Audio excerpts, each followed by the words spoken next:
Welcome to Fight Night, and our first look at a boxer that no less an authority than Mickey Duff says will one day be a world champion.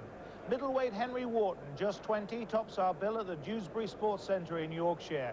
This is only his third professional fight, and already he's being talked about as another Terry Downs. And Mickey Duff should know what he's talking about. These are the 5 world champions he's managed. Duff has been the most successful boxing figure in Britain. This is what he has to say about Wharton.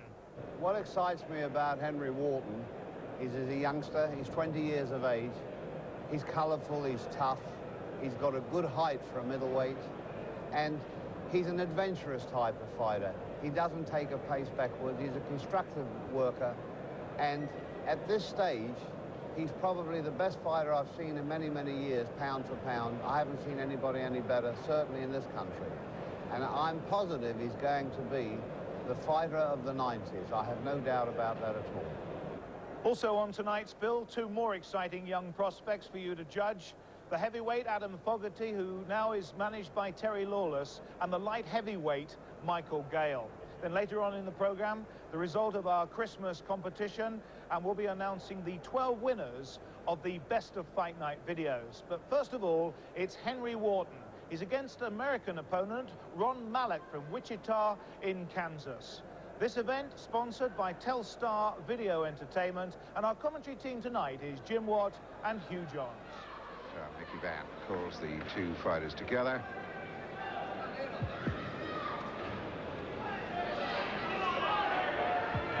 We're all ready. Seconds out, round 1. Middleweight contest scheduled for 6 rounds, but unlikely to go that far. That's the first punch that Henry Wharton threw, and he staggered the American with it. Henry Malek from Wichita, Kansas, down with 2-3 blows thrown. That was all. He doesn't know where he is, and it stopped. What was that? Maybe 3-4 punches inside 30 seconds of the first round. 22 seconds of the first round, and Ron Malek is still in a dazed state up against the ropes. Well, that was a whirlwind start and finish, Jim. Well, we knew Henry Wharton could punch all right, but unfortunately we haven't learned very much else tonight, because all we saw was his sheer punching power. The first punch he threw was good enough to finish the fight. Malek managed to take the punch, didn't catch him quite cleanly, but as soon as the Wharton started to get through with punches, it was all over. But really a ferocious puncher, and from what we've seen tonight, definitely an attraction of the future. Well, we could see it now, Jim. That was the first blow. And that was it. Straight away, he's looking for blood. One thing on his mind, not a negative thought in his mind. I think he felt fully in control even before the first bell. And some real solid punching, and the punch that actually finished the job was a beauty. And the way Malek's legs went as he went over, you knew he had no chance of recovering from that. I'm going to admire your potential, Henry, but that 22 seconds, including the count, is going to be the easiest payday you ever have. I think myself, it was the first punch what caught him, what seen the bout to an end, like, because then from then on it was easy. Then, you know, it was just leading up to being the knockout. Well, after that first punch, he was an easy target, wasn't he? Well, yeah, because he was throwing that lazy left hand, and I knew we were going to throw it, so I just thought slip inside and throw it again, and I must catch him.